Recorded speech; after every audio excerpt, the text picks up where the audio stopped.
एक मल्लाह जाति का अनपढ़ गमार एक व्यक्ति, बहुत दिन हो गए नाव चलाता, घर का गुजारा करता। एक महात्मा कोई गांव में आए, किसी ने कहा कि भैया महात्मा आए हैं और तुमने अभी तक नाम नहीं लिया, दीक्षा नहीं ली, मंत्र नहीं लिया।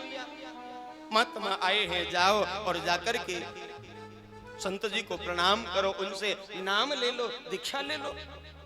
मल्लाह का व्यक्ति गया, जाकर के बाबा को प्रणाम किया और प्रणाम करके प्रार्थना करी कि महाराज नाव चलाता हूँ, नाव से गुजारा होता है, पर मन है भगवान का मैं भी कुछ भजन करूं। मेरा कोई गुरु नहीं है, मैंने अब तक गुरु धारण नहीं किया, आप मेरे ऊपर कृपा करिए, मुझे दीक्षा दीजिए और बताइए मुझे क्या करना होगा। संत जी सोचने लगे कि ये पढ़ा लिखा नहीं है, इसको मैं क्या समझाऊं, कोई मंत्र जप तप अनुष्ठान क्या बताऊं, ये क्या करेगा।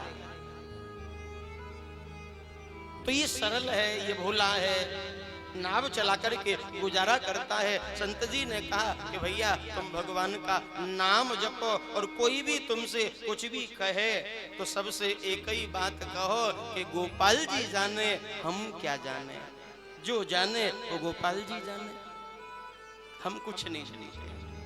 मंत्र दे दिया, शिक्षा दे दी, संत जी चले गए। अब तो कोई भी घर में काम हो, कैसा भी हो, कोई भी कुछ बात करे पूछे तो कहे गोपाल जी जाने। अरे साहब हम क्या जाने, गोपाल जी जाने। घर में एक पत्नी है, एक बेटा है, एक बेटी भी है, लेकिन बेटी सयानी होने लगी, थोड़ी चिंता हुई कि विवाह करना है, धन चाहिए, इतना धन है नहीं। तो बेटा से कहा क्यों ना यहाँ का जो नगर सेठ है बेटा, इससे कुछ धन उधार ले लेते हैं, दोनों मेहनत करेंगे, कमाएंगे और नगर सेठ का धन चुका देंगे। नगर सेठ से धन लिया, नगर सेठ ने उधार दिया और अपने रजिस्टर में उसका नाम चढ़ा दिया। बेटी की शादी की, शादी करके बेटी को विदा कर दिया। बाप बेटे ने खूब मेहनत करी, मेहनत कर करके खूब धन इकट्ठा किया और जो धन नगर सेठ से लिया था वो धन लेकर के चुकाने के लिए उसके घर गया कि मैंने आपसे जो धन लिया था आप उसे स्वीकार करें। नगर सेठ ने धन तो ले लिया, लेकिन थोड़ा सा लोभ आ गया मन में, क्योंकि व्यापारी आदमी जो होता है उनका व्यापार बड़ा टेढ़ा होता है, ये बड़े होशियार होते हैं। सोचा कि ये गमार अनपढ़ मल्लाह का है, इसे पढ़ना लिखना तो आता नहीं है, ये मेरा धन लौटा रहा है, मैं इसको बदले में रसीद दूंगा तो ये मुक्त हो जाएगा।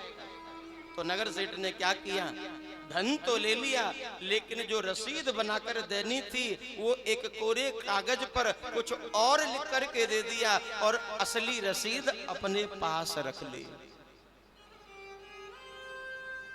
लेकर के उस झूठी रसीद को मल्लाह का घर चला गया। लेकिन कुछ दिन जब बीते तो नगर सेठ ने इस मल्लाह पर मुकदमा कर दिया, किसने मेरा धन लिया था बेटी के विवाह के लिए, लेकिन विवाह करके मेरा धन नहीं लौटाया।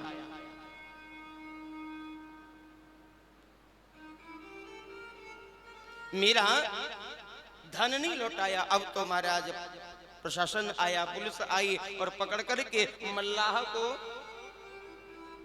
लेकर के जेल में डाल दिया।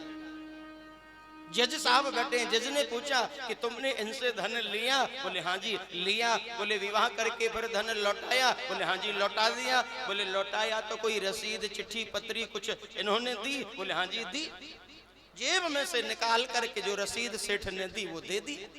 जज साहब ने रसीद पढ़ी तो उसमें कुछ और लिखा था, इस लेन देन का कोई भी इसमें चर्चा नहीं थी। बोले ये रसीद इस मतलब की नहीं है, वो रसीद दिखाओ जो सेठ जी ने तुमको दी, धन लौटाने वाली।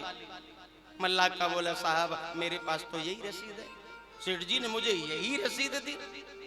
जज कहते हैं इसमें तो धन के लेन देन की कोई चर्चा ही नहीं है, ये तो कोई और रसीद है, ये असली रसीद नहीं है। तो और रसीद कहाँ है? मल्लाह का बोले साहब और रसीद मैं नहीं जानता, मेरे गोपाल जी जाने। बोले तुमने जब इनको धन लौटाया था तो वहां कोई गवाह था? बोले हाँ था। बोले कौन? बोले गोपाल जी, क्योंकि वो मल्लाह का भगवान को नित्य अपने संग समझता था। यही सोचता था ठाकुर जी मेरे संग है, गोपाल जी मेरे साथ हैं। बोले अच्छा, ये गोपाल जी कहाँ रहते हैं? बोले मेरे गांव के मंदिर में। बोले मंदिर कहाँ है? बोले जहां गोपाल जी रहते हैं। गोपाल जी कहाँ है? बोले मंदिर में। जिसने सोचा ये मूर्ख है, लेकिन फिर भी एक सम्मन लिखा और सम्मन लिख करके गांव में गोपाल जी के नाम भेज दिया। बोले इसके गवाह गोपाल को यहाँ हाजिर किया जाए, उससे पूछा जाए कि क्या तुम्हारे सामने इसने धन लौटाया? कोई सिपाही वो सम्मन लेकर के गांव में गया और गोपाल गोपाल नाम की आवाज लगा रहा है। अरे भैया यहाँ कोई गोपाल है, कोई गोपाल है, लेकिन कोई गोपाल हो तो ये सम्मन ले। कोई गोपाल नहीं है, गोपाल जी का मंदिर है।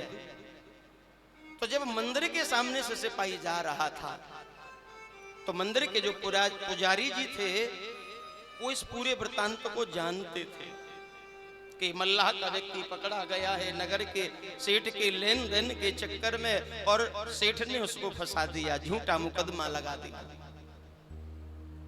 पुजारी जी ने सिपाही को बुलाया, भैया इधर आओ। बोले हाँ जी। क्या ढूंढ रहे हो? बोले गोपाल।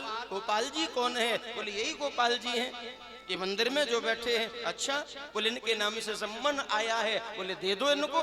सिपाही ने अंदर जाकर के सम्मन ठाकुर जी के चरणों में रख दिया और पुजारी जी ने हाथ जोड़े। बोले प्रभु, आज तक आपके दरबार में, आपके मंदिर में दर्शन के लिए तो बहुत लोग आए, आपके दरबार में मांगने के लिए तो बहुत आए, लेकिन आज आपके दरबार में पहली बार सम्मन आया है आपके नाम से, और जिस भक्त के माध्यम का ये सम्मन है आप उसकी रक्षा जरूर करना।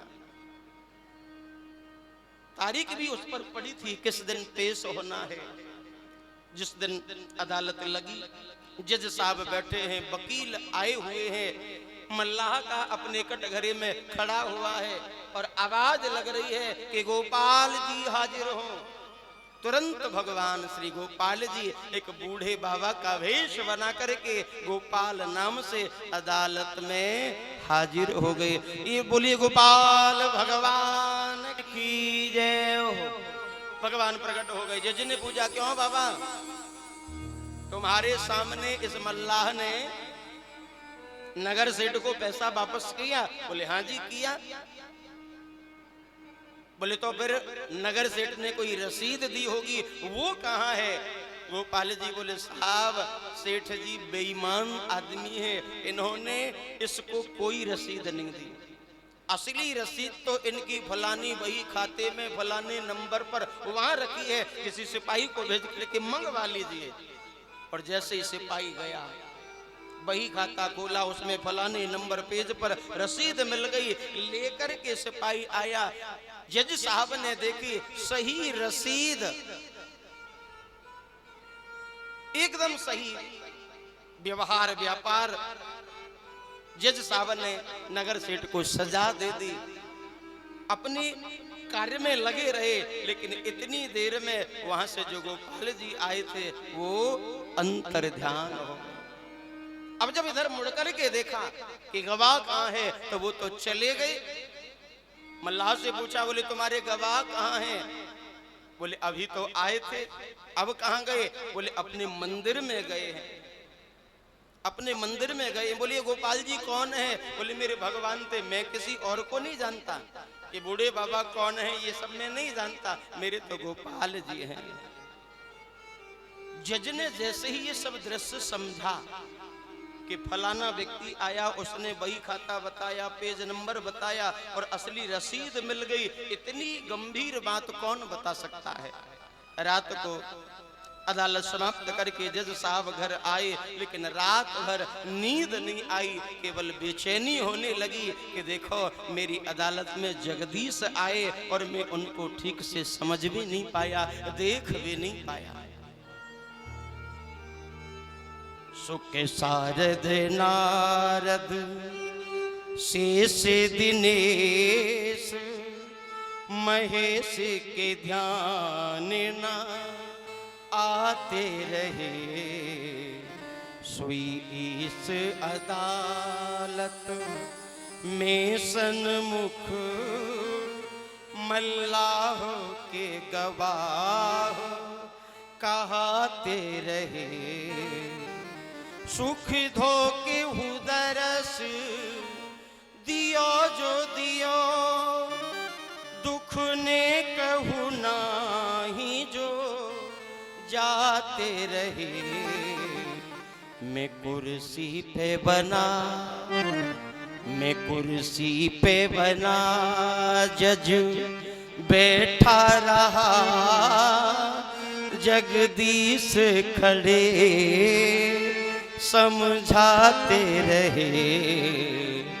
मैं कुर्सी पे बना जज बैठा रहा, जगदीश खड़े समझाते रहे।